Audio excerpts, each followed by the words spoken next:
E aí, moçada do terceiro ano, comunidade pacificada na área. Ai, gente, como é que vocês estão?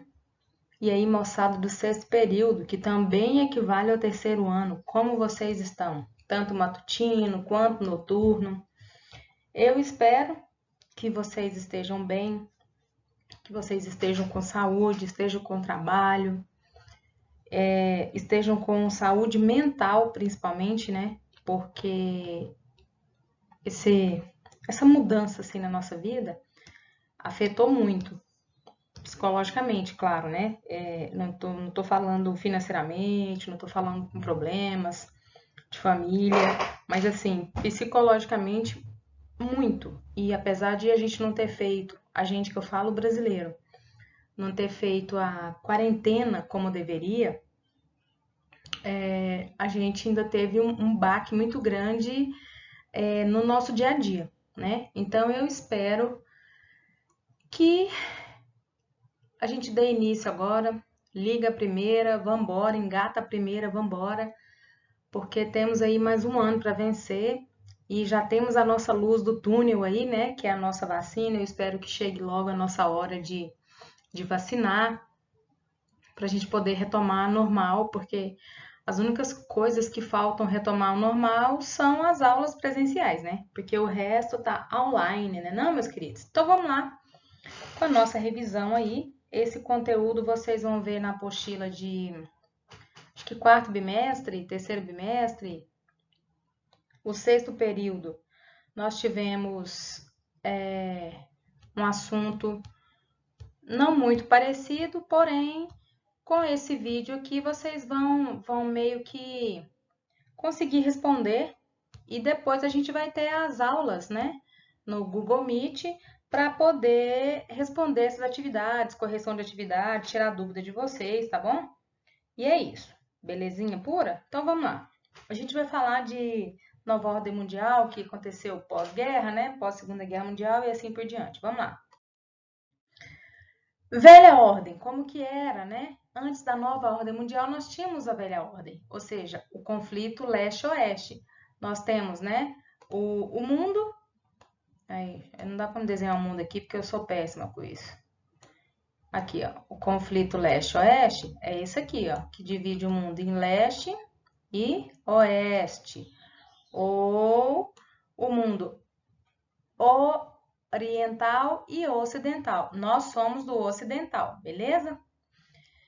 Os símbolos aqui, ó, o Muro de Berlim, que a gente já falou, né, o ano passado sobre isso. O Muro de Berlim, ele foi a representação da divisão do mundo, a representação ideológica, apesar de que o Muro de Berlim, Berlim é a capital da Alemanha, e ele foi a representação da divisão do mundo, né? Deixa eu apagar aqui, gente. Tô igual homem, não consigo fazer duas coisas ao mesmo tempo. Os homens são assim, né? E aí, o que que acontece? Berlim, ela foi dividida. E um lado era socialista, que era o lado leste, e o outro era capitalista, que era o lado oeste. Porém, essa divisão, ela foi a representação da divisão do mundo em capitalista e socialista. Essa bipartição da Alemanha é relativa ao Muro de Berlim, né? A cortina de ferro. Cortina é para fechar, certo? Então, de ferro, você quem está de fora não vê o que está dentro e quem está dentro não vê o que está acontecendo de fora. Que era um termo utilizado pelos socialistas para dizer assim que não deixava que ninguém do mundo capitalista visse como acontecia dentro, né? E quem estava no mundo socialista não visse o que acontecia no mundo capitalista e assim por diante. A proximidade delas,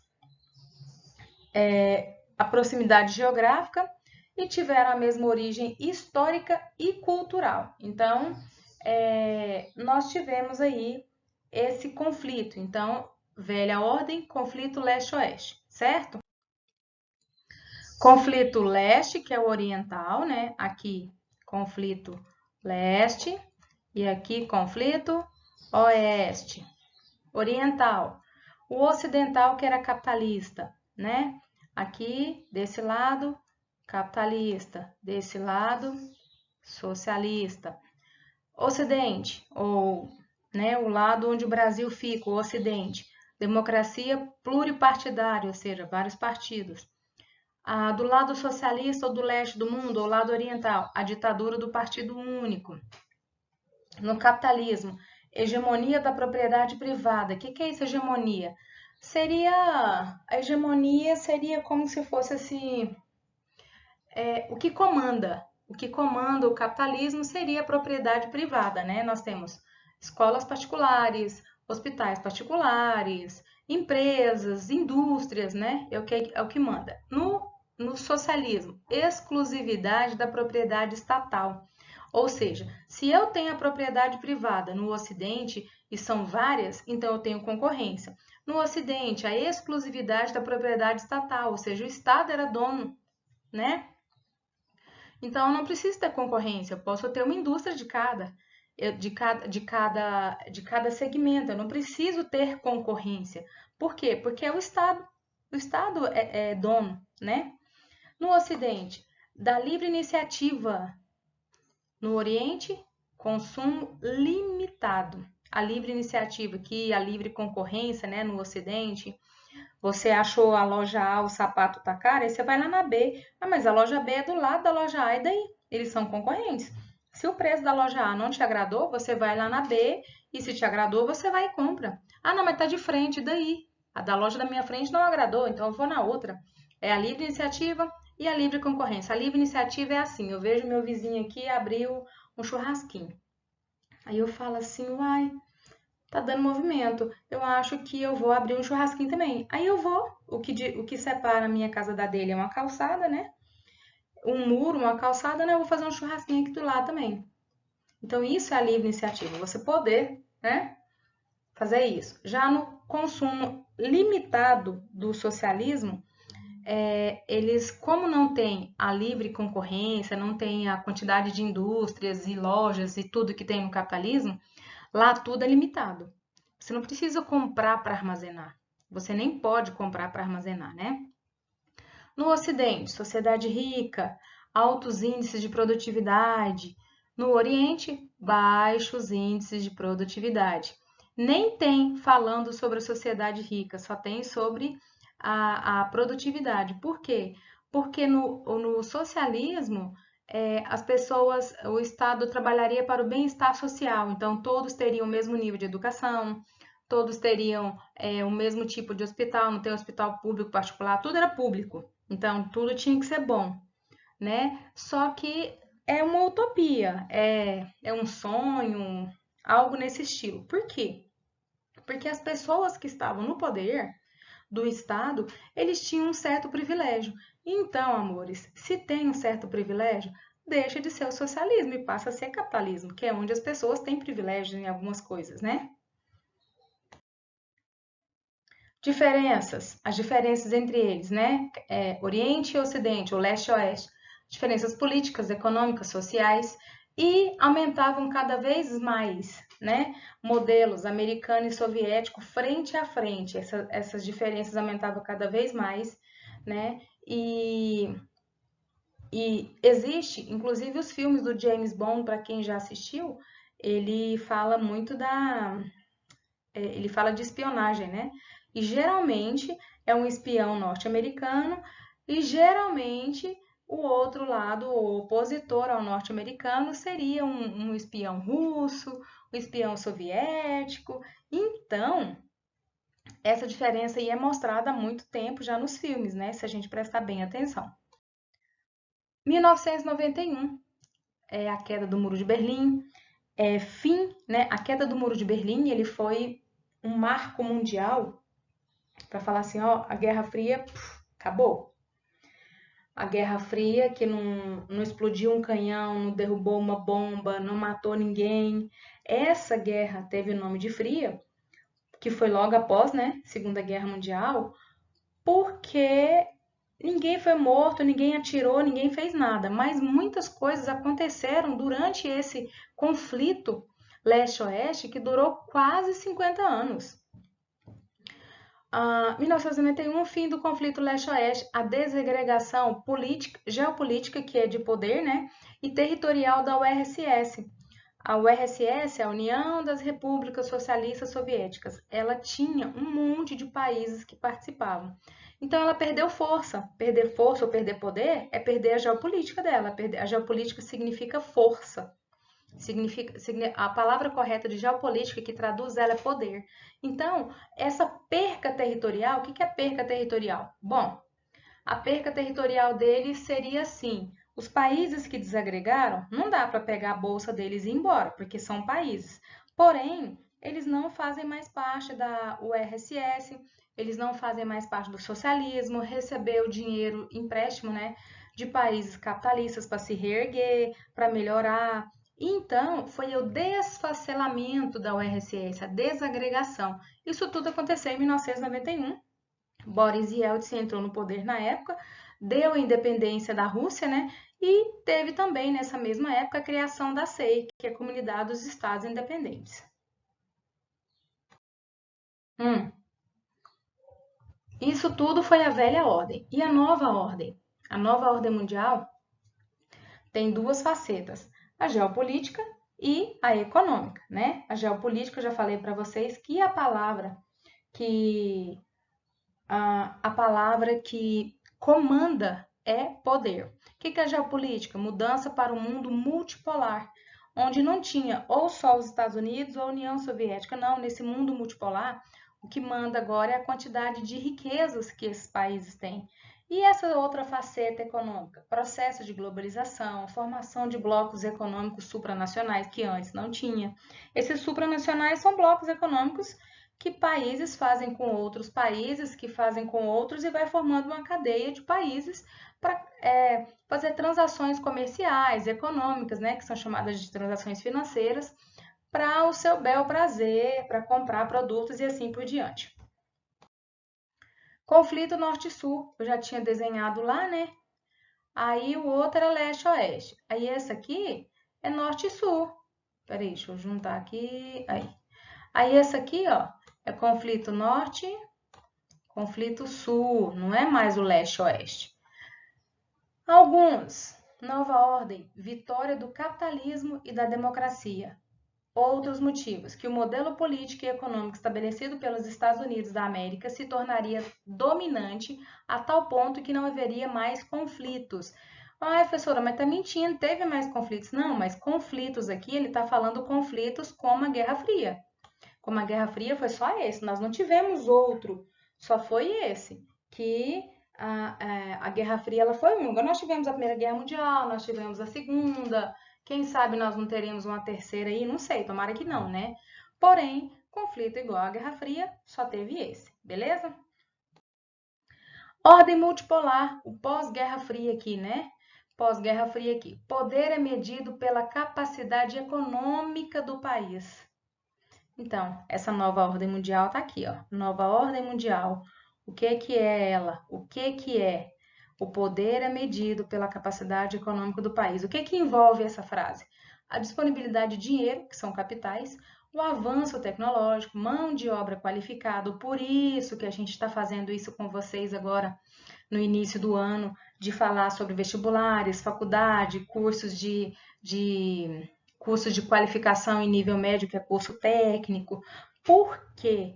Porque quanto mais qualificado você for, melhor para você. Nível de produtividade e assim por diante. Isso explica o quê? A emergência do Japão e da Alemanha e a decadência da Rússia. Essa emergência aqui é de emergir, né?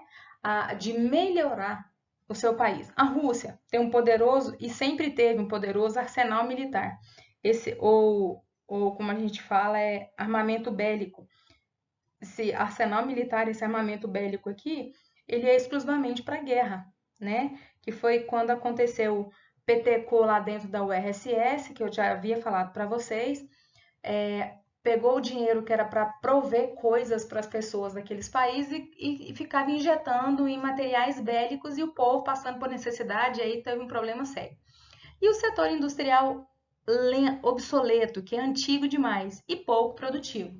Aí o que deu nisso? encontra-se em crise social, política e econômica. Quem? Quem encontra-se desse jeito aqui? Quem? A Rússia, beleza? A China, economia que mais cresce no planeta, gente, desde sempre, né? Maior população do mundo. Quem que perde para ela aqui? Quem entra em segundo lugar? A Índia, que parece um formigueiro humano. Grande mercado consumidor, a China, ela vende para o mundo inteiro.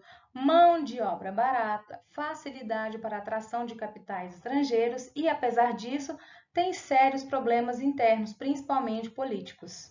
Mas ela continua alavancando nesse quesito aqui, ó. Tá perdendo ainda não. Países mais poderosos do mundo: Estados Unidos, Japão e Alemanha. Não se pode negar a vitória dos Estados Unidos sobre a URSS, que era a União das Repúblicas Socialistas Soviéticas. Até mesmo os vencedores apresentam vários problemas econômicos. Ué, mas os países ricos têm problemas econômicos?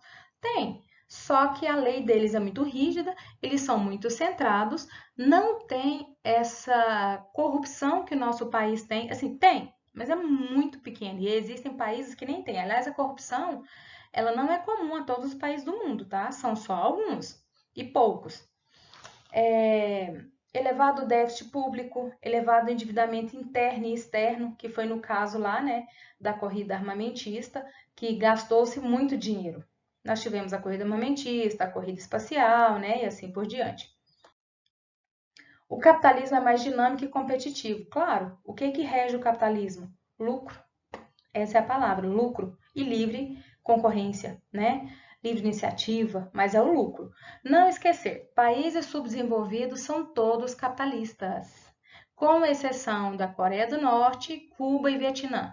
Dá uma pausa aqui em Cuba, porque Cuba em 2015, quem estava no poder era Raul Castro. Lembra que eu falei para vocês? Então, aí Raul Castro, ele em 2015 foi convidado por Barack Obama, que estava na presidência dos Estados Unidos, né, a fazer parte da 7ª Cúpula das Américas. E aí, olha, muitos e muitos anos que os Estados Unidos não colocavam... Assim, Cuba é a primeira vez que ela participa, porque desde quando ela tornou-se socialista, ela entrou para a lista de países terroristas contra os Estados Unidos. Se bem que eles colocaram nessa lista de terrorismo e Cuba nunca fez nada contra eles. Porém, entrou. Então, em 2015...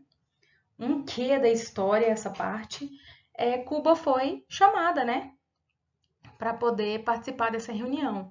E a partir daí, gente, entenda, um processo, se um país é capitalista e ele vai tornar-se socialista, ou ele é socialista e vai tornar-se capitalista, mas o mais comum é de país socialista tornar-se capitalista, isso não acontece, tipo assim, a gente socialista hoje, amanhã a gente amanhece capitalista. Não, é um processo.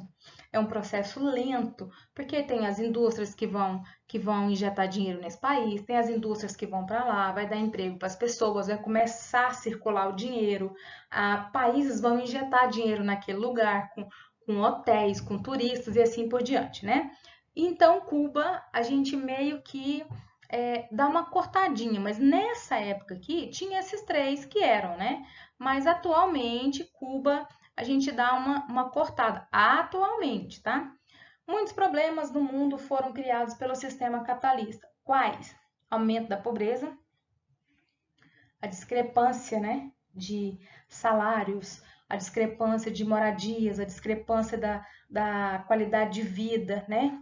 Desemprego, desigualdade social, um dos mais sérios problemas, vem se agravando até países desenvolvidos.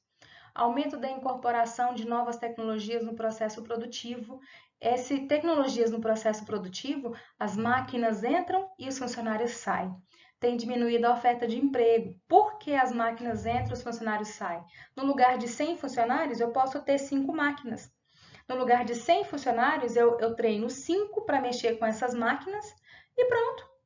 E esses 5 vão, enquanto eles estão ali no trabalho, eles manipulam as máquinas pelo computador, né?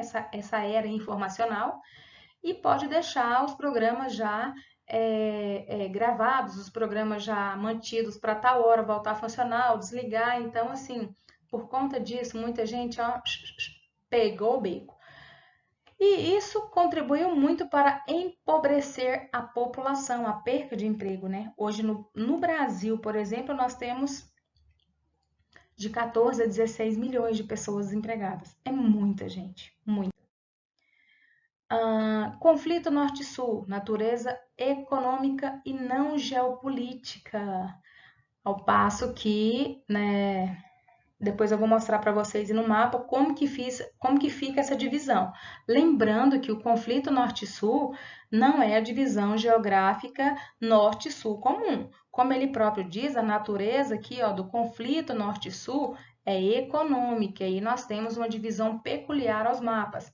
Os aspectos socioeconômicos, países ricos ou desenvolvidos ou altamente industrializados, nós chamamos de norte, países do norte.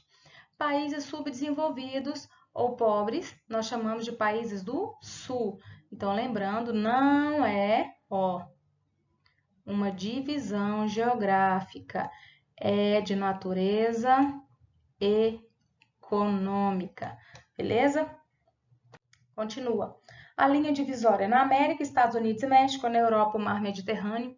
Na Ásia, nós temos o Japão mais desenvolvido e os tigres asiáticos, que são as economias emergentes. Aí nós temos Taiwan e outros países. Oceania, Austrália e Nova Zelândia são o clube dos ricos, né? Então, se um dia você for embora, vai para um desses, né? Austrália, Nova Zelândia, Oceania, muitos lugares legais de você ir. Olha aí a divisão norte-sul, tá vendo aqui, ó, a linha? A linha que divide, olha só, ela vem aqui, aí vem por aqui, aí vem aqui nesse meio,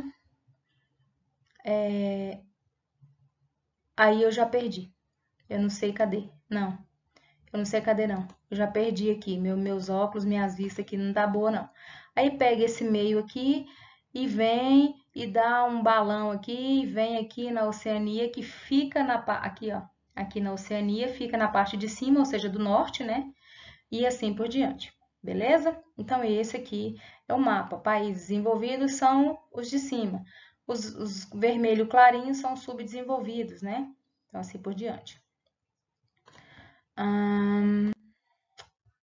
Problemas recorrentes, que é igual ao do conflito de Norte e Sul aí. Migração em massa de pessoas que saem dos países subdesenvolvidos para os países desenvolvidos. Essa migração em massa, a procura de aumento do desemprego nos países subdesenvolvidos, os baixos salários, a fome. Então, leva milhões de pessoas a cada ano que têm migrado principalmente para a Europa Ocidental e particularmente também para os Estados Unidos. Aliados ao crescimento populacional, além dos conflitos e guerra nos países desenvolvidos. Solução definitiva e complexa e demorada. Só um momento. E nós temos aqui uma solução complexa e definitiva. Nova ordem mundial, política, né, e econômica. Surgem novos problemas, novas relações. E nós vamos para o final. Quando se fala em nova ordem mundial, não significa um novo mundo em que predomina a paz, a ordem e a estabilidade. Pelo contrário, né, a gente vive nessa nova ordem, mas sim um novo arranjo de poder, que é o geopolítico, né, e econômico. A nova ordem mundial, capacidade financeira e tecnologia definem o poder. Instabilidade e desordem aumentam. Então, essa é a nova ordem ao mundo em que nós vivemos. Beleza? É isso.